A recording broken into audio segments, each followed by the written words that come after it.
న్యూస్కి స్వాగతం. వర్షాకాలంలో విద్యుత్ ప్రమాదానికి గురికాకుండా కరెంటు వినియోగదారులు తీసుకోవాల్సిన జాగ్రత్తలను వివరించిన విద్యుత్ శాఖ తడిసిన కరెంటు స్తంభాలను ముట్టుకోరాదని, విద్యుత్ లైన్కు తగులుచున్న చెట్లను ముట్టుకోవద్దని, విద్యుత్ లైన్కు చెట్టు కొమ్మలు తగిలితే సంబంధిత సిబ్బందికి తెలియపరచాలని,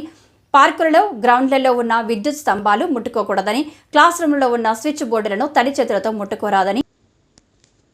బయట పెట్టిన లైట్లో నీటితో తడవకుండా చూడాలని, కరెంటుకు సంబంధించిన వస్తువులు తడి చేతితో ముట్టుకోకూడదని, ఎవరు కూడా కరెంటు వస్తువుల వద్దకు రాకుండా చూసుకోవాలని, ఉతికిన బట్టలు ఇనుప తీగలపై వేయకూడదని, గాలి, దుమారం, వర్షం వలన తెగిన విద్యుత్ వైర్లను ముట్టుకోకుండా తక్షణమే విద్యుత్ సిబ్బందికి సమాచారం ఇవ్వాలని, కరెంటు లైన్ కింద సెల్ ఫోను మాట్లాడకూడదని, ఇంటిలోనికి వచ్చే సర్వీస్ వైర్ ఏమైనా డ్యామేజ్ అయినచో సంబంధించిన సిబ్బంది దృష్టికి తీసుకువెళ్లి సరిచేయించాలని, ఈ జాగ్రత్తలు పాటించినట్లయితే విద్యుత్ ప్రమాదం జరగకుండా నియంత్రించవచ్చని తెలిపారు.